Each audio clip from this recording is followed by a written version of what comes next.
ప్రేక్షకులందరికీ నమస్కారం. ప్రస్తుతం మన స్టూడియోలో ప్రముఖ తంత్ర జ్యోతిష్యులు, జ్యోతిషరత్న, జ్యోతిష సామ్రాట్ చింతా రుక్మాన్ గదరావు గారు మనతో ఉన్నారు. గురువుగారితో మాట్లాడేద్దాం. నమస్కారం గురుగారు. మాతృదేవోభవ, పితృదేవోభవ, ఆచార్య దేవోభవ. గురుగారు, జూన్ మాసంలో సింహరాశి వారి పరిస్థితి ఓవరాల్గా ఈ నెల ఎలా ఉండబోతుంది? ఎలాంటి జాగ్రత్తలు తీసుకోవాలి? ఎలాంటి పరిహారాలు పాటించడం ద్వారా మంచి ఫలితాలు ఉంటాయి అంటారు? సింహరాశి వాళ్ళ గురించి ముందుగా వారి యొక్క స్వరూప స్వభావాల గురించి మాట్లాడుకుందాము. ఇది మనకు ఎప్పుడు మనం వీడియోలు చేసిన ప్రతి రాశి గురించి చెప్పుకోవడం మనం ఆనవాయితీగా పెట్టుకున్నాము. చెప్పడం కూడా మంచిది. మాస ఫలితాలతో పాటు జీవిత ఫలితాలు కూడా వాళ్ళకి చెప్పినటువంటి తృప్తి మనకు విన్న వాళ్ళకు కలుగుతుంది అనేటువంటి ఆలోచన చేస్తున్నాము. సింహరాశి అంటే ఆ రాశికి అధిపతి రవి గ్రహరాజు, సింహము మృగరాజు. వీళ్ళు పొగడతా ఉంటే చాలు, ప్రాణమైనా ఇచ్చేస్తారు. ప్రాణం కూడా లెక్క వీళ్ళకు. సంతకాలు కావాలంటే ఎక్కడనే పెడతారు. పొగిడితే వీళ్ళు చేయిందంటూ లేదు. పొగిడితే వీళ్ళ యొక్క బలహీనత. వీళ్ళు ఏది ఓపెన్గా చెప్పకూడదు, చెబితే ఏది జరగదు. చెప్పకుండా వీళ్ళు ఉండలేరు, దీన్ని సవరించుకోలేరు. వీళ్ళకి ఎంత వేగంగా కోపం వస్తుందో, ఎంత వేగంగా అలుగుతారో అంత వేగంగా మళ్ళీ కలుసుకుంటారు. ఎన్నన్నా మళ్ళీ దగ్గర చేరేవాళ్ళు సింహరాశి వాళ్ళు. వీళ్ళు చేసే సహాయం ఎవరు చేయరు, బాగా ఆదరిస్తారు. వీళ్ళ వీక్నెస్ తెలుసుకుంటే మాత్రం ఎంతైనా సరే వీళ్ళ దగ్గర దోచుకునేచ్చు, పోగొడతా. ఈ సింహరాశి వాళ్ళు ఒక విధంగా చెప్పిన సింహం అన్నమే కానీ వీళ్ళని కానీ మనం పొగుడుతుంటే చిన్నపిల్లల్లా ఉంటారు. అంత కల్మషం లేని స్వభావాలు వీళ్ళు. వీళ్ళకి ఖచ్చితంగా కులదైవ అనుగ్రహం ఉండదండి. సింహరాశిలో పుట్టిన, సింహ లగ్నంలో పుట్టిన కులదేవతను ఎంత ఆరాధిస్తే అంత డెవలప్మెంట్. వీళ్ళు అంతే రూల్. ఇంకా వేరే దేవతలు, ఇష్టదేవతలు అంతా తర్వాత విషయం. ఫస్ట్ కులదేవతను ఆరాధించాలి. కులదేవత ఎవరో తెలియకపోతే ఏంటి గురుగారు పరిష్కారం? తెలుసుకునే మార్గం ఏంటంటారు? కులదేవత అంటే చాలామంది వెంకటేశ్వర స్వామి అంటున్నారు. ఆయన యుగదేవత. కులదేవతను ఎలా ఆరాధిస్తారంటే మామిడి చెట్టు, వేప చెట్టు, రావి చెట్టు, మారేడు చెట్టు, జమ్మి చెట్టు, ఇట్లాంటి చెట్ల కింద పుట్టమట్టితో విగ్రహాలు చేసి ఆ కులస్తులు మాత్రం వెళ్ళి నైవేద్యాలు సమర్పించి ఏదైనా వాళ్ళు ఇవ్వంటే బళ్ళు కూడా ఇచ్చి వాళ్ళ పిల్లలకు తల వెంట్రుకలు తీసుకునేసి వాళ్ళు అక్కడే పూర్తిగా భోంచేసేసి ఆ మళ్ళీ ఒక గొంతులోడి ఆ విగ్రహాలను నిక్షిప్తం చేసి దాన్ని కర్పూరంలో దండం పెట్టుకుని వచ్చేస్తారు. ఓపెన్ ప్లేస్లో చేస్తారు కులదేవత ఆరాధన. ఆలయం ఉండదు, చెట్టు కింద. పలానా చెట్టు కింద మా దేవుడికి పెట్టుకుంటామనేటువంటి ఆచారము. పెద్దవాళ్ళు తర్వాత వాళ్ళకి అందివ్వకుండా ఈ జ్ఞానాన్ని ఇవ్వకపోవడంతో వంశక్షయాలు కావడము, వంశం అభివృద్ధి చెందకపోవడము, మగవాళ్ళు తగ్గిపోయి ఆడవాళ్ళు పెరిగిపోవడము, సంతానమే లేకపోవడము, అన్ని విధాలుగా అభివృద్ధి కుంటుపడిపోతుంది కులదేవత అనుగ్రహం లేకపోతే. ఈ కులదేవత అనుగ్రహము సింహరాశి వాళ్ళకి ఖచ్చితంగా కావాలి. ఎందుకంటే 5వ స్థానం కులదేవత స్థానం. మేషరాశి నుంచి 5వ స్థానం సింహరాశి. నైసర్గిక కులదేవతా స్థానం సింహరాశి. కాబట్టి వీళ్ళు కులదేవతను ఆరాధిస్తేనే ఈ లగ్నం రాశి యాక్టివేట్ అవుతుంది. చేయకపోతే తర్వాత వాళ్ళ జనరేషన్స్కి కులదేవత అనుగ్రహం, కులదేవత శాపము, ఆగ్రహము వాళ్ళకి జాతకంలో కనిపిస్తుంది. ఇది చేయడం వల్ల వీళ్ళు ఎంతైనా గ్రోత్ అవ్వచ్చు. ఓకే. కులదేవతకు ఎక్కడ పుణ్యక్షేత్రాలు ఉండవు. వారి పొలాల్లో వారు ఒక చెట్టు కింద మా దేవుడిని అక్కడ పెట్టుకుంటామని చెప్పి ఆ చెట్టుకి నూలు చుట్టుంటారు, పసుపు కుంకాలు పెట్టుంటారు. ఎన్నో మామిడి తోటల్లో మామిడి చెట్లకు, వేప చెట్లకు, రావి చెట్లకు, మర్రి చెట్లకు పెడతా ఉంటారు. అది ఎప్పుడైతే విస్మరించి మా కులదేవత వెంకటేశ్వర స్వామి అంటే ఆయన యుగదేవుడు, ఆయన కూడా ఒక కష్టం వచ్చి అక్కడికి వచ్చాడు. ఒక కులానికి కదా, ఈ యుగానికే ఆయన దేవుడు ఆయన. కాబట్టి కులదేవత అనుగ్రహం లేకపోతే వెంకటేశ్వర స్వామి దగ్గర పోతే ఇక్కడ కులదేవత అనుగ్రహం లేదని అక్కడ పరివార దేవతలు తెలుస్తుంది. ఆలయ పరివార దేవత ఉంటారు, ఆలయ ద్వారపాలకులు ఉంటారు, క్షేత్రపాలకులు ఉంటారు. వాళ్ళని చూస్తారు, డాక్యుమెంట్ వెరిఫికేషన్ జరుగుతుంది. అక్కడ వస్తున్న వ్యక్తి ఇంటి దేవుడిని పూజించలేదు, మన స్వామి దగ్గరికి వచ్చి అంటారు. పర్మిషన్స్ రావు. ప్రతి ఒక్కరు కులదేవతను ఆరాధిస్తే ఏ దేవుడి దగ్గరికి వెళ్ళినా పనులు అవుతాయి. ఆధార్ కార్డు లాంటిది కులదేవత అనేది. సింహరాశి వాళ్ళకు కులదేవత ఆరాధన మొట్టమొదటి ప్రాధాన్యత. వీళ్ళకి ఏ దేవుని పూజించాల్సిన పనే లేదు, కులదేవతనే ఆరాధన. అంటే ఈ రాశి మకా నక్షత్రంతో ప్రారంభమవుతుంది. మకా నక్షత్రం పితృ నక్షత్రం. మకా నక్షత్రం ఎవరైనా పుట్టారంటే అంతకుముందు జన్మలో కూడా వాళ్ళు అదే ఇంట్లో పుట్టినారని అర్థం. వాళ్ళ ముందు జన్మ కూడా వీళ్ళు పుట్టినటువంటి ఇప్పుడు ఈ జన్మలో పుట్టినటువంటి ఈ ఫ్యామిలీలోనే పుట్టుంటారు. మా అత్త పుట్టింది, ఈమె మా పెద్దమ్మ, మా మేనమామ, మా పెద్దనాన్న మళ్ళీ పుట్టినట్టు ఉంటారు. అదే పోలికలు ఉంటాయి. ఆ పేరు పెట్టి పిలిస్తే పలుకుతూ ఉంటారు. మకా నక్షత్రం వచ్చి పితృ నక్షత్రము. పితృదేవతలు మళ్ళీ ఆ నక్షత్రంలో జన్మ తీసుకున్నారు. కాబట్టి పితృ పరిహారము, కులదేవత పరిహారం రెండు చేయాల్సినటువంటి ఏకైక రాశి. నీటి దానం, అన్నదానం ఎక్కువ చేసి ఈ రాశి డెవలప్ అయిపోతుంది. ఇప్పుడు నేను చెప్పినటువంటి కులదేవతారాధన, పితృదేవతారాధన, అన్నము నీళ్లు, అన్నదానము నీటిదానం, జలదానము అన్నదానం. మరి జలదానం అన్నదానం ఎవరికి చేయాలి? మనుషులకే చేయాలనా? అవసరం లేదు. కుక్కలకు బిస్కెట్లు ఇవ్వచ్చు, ఆవులకు అరటి పండ్లు ఇవ్వచ్చు, కోతులకు పండ్లు ఇవ్వచ్చు, పావురాలకు గింజలు వేయచ్చు, చీమలకు నూకలు వేయచ్చు. ఇదంతా కూడా అన్నదానం కన్నా గొప్పది. అన్నదానం నిజంగా చేసామంటే కూరలో ఉప్పు లేదు, అన్నం ఉడకలేదు అంటారు. ఇవైతే హ్యాపీగా తిని ఆశీర్వదిస్తాయి నిస్వార్థంగా. ఇటువంటి భూతదయ కలిగి ఉంటే చాలు, వీళ్ళు ఈజీగా డెవలప్ అయిపోతారు. ఇంక నేను చెప్పబోయే వారఫలం కూడా వీళ్ళకి అవసరమే లేదు, ఇవి చేసుకుంటే చాలు. ఇక జూన్ మాసానికి వచ్చేస్తే ఎలాంటి పరిస్థితులు ఉండబోతున్నాయి గురుగారు? జూన్ మాసం తీసుకుంటే వీళ్ళకు లాభంలో గురువు నెంబర్ 1 ప్లస్ పాయింట్. జన్మకేతువు, భక్తి జ్ఞాన వైరాగ్యాలు పెరిగిపోతాయి.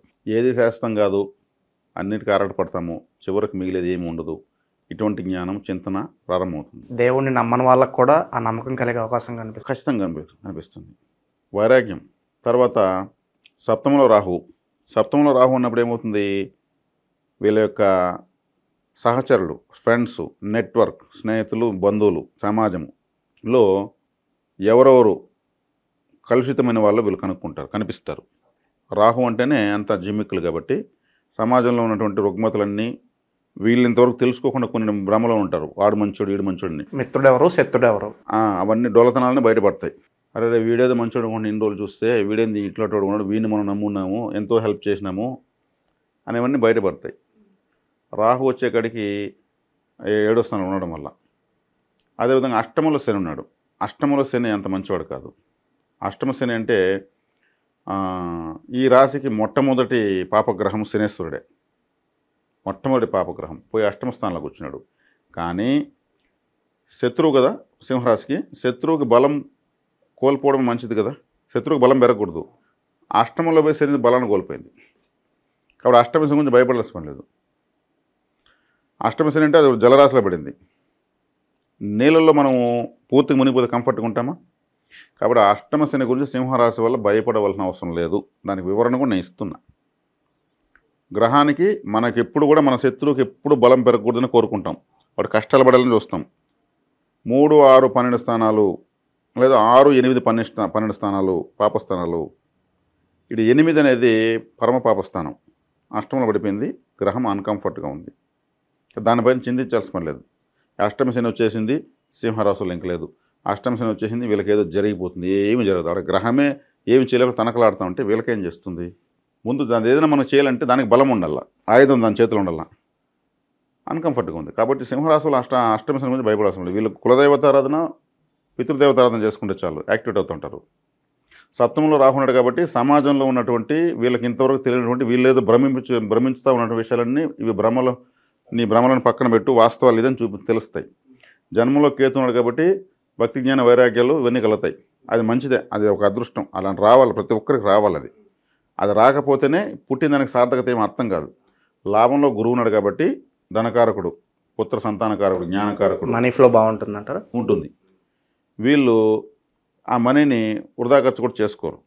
తెలిసి ఇంకెవరికి ఇప్పుడు మనం ఒకరికి ఇచ్చే డబ్బు తప్పు, ఎవడు బాధ వాడు పడుకొని అనేటువంటి పరిస్థితికి రావడం మంచిది సింహరాశి వాళ్ళు.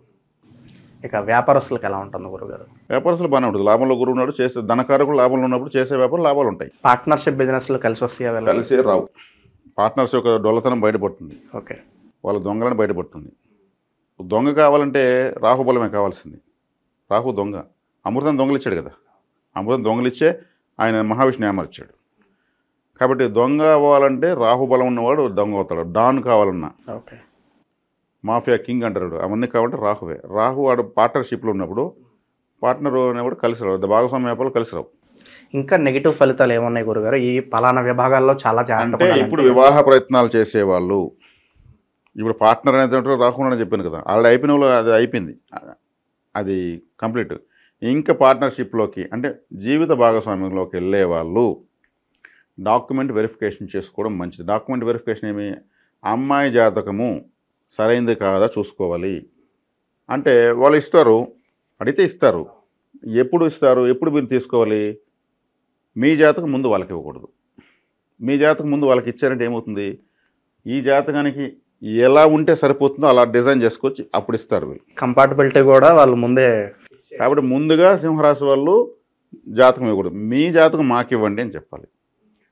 ఇలా చేస్తే డాక్యుమెంట్ వాళ్ళ డాక్యుమెంట్కు మనకు సెట్ అవుతుంది, మనం చూసుకోవాలి. ముందు ఆ అబ్బాయి జాతకం కానీ పోయిందంటే అటువైపు ఫేక్ డాక్యుమెంటే మ్యాచింగ్ చేసుకొచ్చేస్తారు. ఒక జ్యోతిషుడికి ఎవరికొకరిని ఇస్తారు, దీనికి కరెక్ట్గా ఇన్ని పాయింట్లు రావాలి, భర్త స్థానం బాగుండాలి అనే విధంగా ఒక చార్ట్ గీసి అని చెప్పేసి ఇచ్చేస్తారు. వీళ్ళకు వస్తుంది సూపర్. ఇప్పుడు 13 ఏళ్ళు దాటితే అందరూ అమ్మాయిలు బాగానే ఉంటారు, కలగానే ఉంటారు. అమ్మాయిలు అందచందాల గురించి బాధపడాల్సిన లేదు. చదివేస్తున్నారు, ప్రతి ఒక్కరు ఇబ్బంది ఏం లేదు. వీళ్ళకి మ్యాచింగ్ అటు డాక్యుమెంటు ఫేక్ డాక్యుమెంట్ వచ్చేస్తుంది. అది ఎలా తెలుస్తుంది వీళ్ళకి? మళ్ళీ ఎప్పుడు తెలుస్తుందంటే, వీళ్ళు ఆ అమ్మాయి పేరుతో మళ్ళీ ఇన్సూరెన్స్ చేయాలంటే ఆ అమ్మాయి టీసీలు సర్టిఫికేట్లు కావాల్సి వస్తుంది. అప్పుడు టీసీలో అసలు డేట్ ఆఫ్ బర్త్ ఉంటుంది. ఆ డేట్ ఆఫ్ బర్త్లో అబ్బాయి కన్నా పెద్దది ఉండొచ్చు. ఆ డేట్ ఆఫ్ బర్త్ వరకు వీళ్ళకి ఇచ్చిన జాతకం ప్రకారం లేకపోవచ్చు. అప్పుడు బయటపడతారు. అప్పటి వరకు తెలియదు. ఏంది బాగుందని చేసుకున్నాము, మనస్పర్ధలు వస్తున్నాయంటే 1 సంవత్సరం 2 ఏళ్ళు మామూలే. ఒక బిడ్డకు తెల్లయ్యే వరకు మళ్ళీ బిడ్డ మాయలో పడి ఏమో గొడవ లేదు ఇట్లా సర్దుతూ ఉంటారు. మధ్యలో బ్రోకర్లు చేసే పనులు ఇవి. ఈ బ్రోకర్ వీళ్ళు ఇట్లాంటి జిమ్మికులు లాజికల్ చాలా తెలుసుకుంటారు. నేను ఎందుకు అబ్బాయి జాతకం తెస్తా, మీ అమ్మాయి జాతకం తెస్తాను, మీ అమ్మాయికి దోషాలు ఉన్నాయి కదా, దోషాలు లేకుండా ఒక డిజైన్ చేపిస్తాను, నాకు జ్యోతిష్యుడు ఉన్నాడు, మ్యాచింగ్ చేసేస్తా, సెట్ చేసేస్తా, నీ సైడ్ నుంచి కమిషన్ నువ్వు ఇచ్చేయి, వాళ్ళ సైడ్ నుంచి కమిషన్ వాళ్ళు ఇచ్చేస్తారు, మధ్యలో మీరు కొట్టుకొని అంటారు. ఓకే.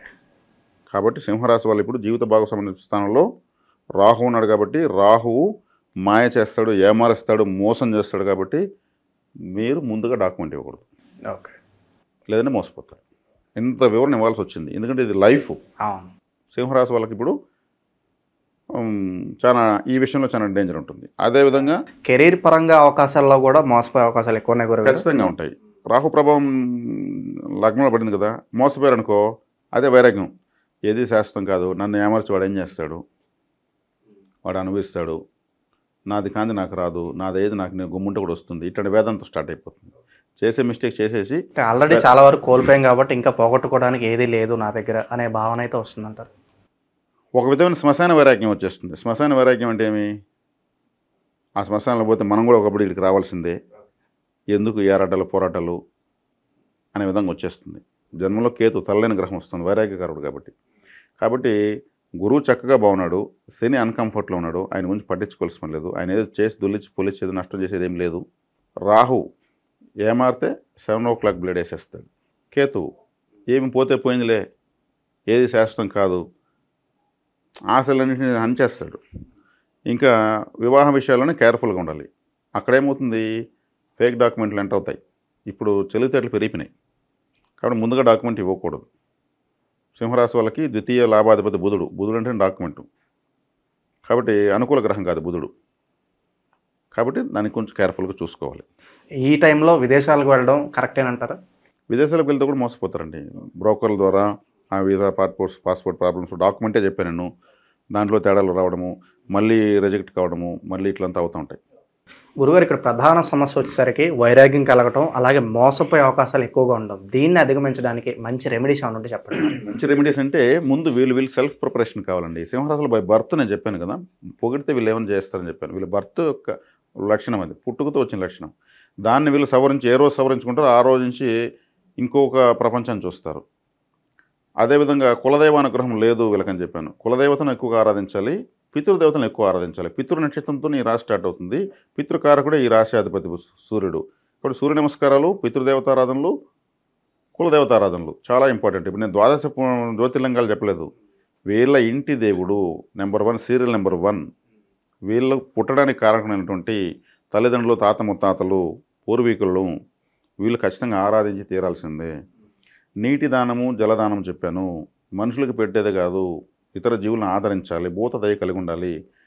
అంటే సింహము చెప్తా ఉంటారు, ఇది తినేసి కొంత జీవులకు వదులుతుందంటారు. సింహం వేటాడితే కొన్ని జీవులకు అది ఫుడ్ పెడుతుంది. తన కడుపు నిండితే తన ముందే వేరే జంతువులు తినడం వేటాడదు, 4 వైపులా చూసుకొని వెళ్తుంది అని చెప్తారు. అదే క్వాలిటీస్ వీళ్ళు పాటించాలి. అందుకే ఆ జంతువుని ఈ రాశికి పెట్టారు. కాబట్టి జూకు వెళ్తే సింహం ఉన్న చోట ఎక్కువసేపు ఉండాలి.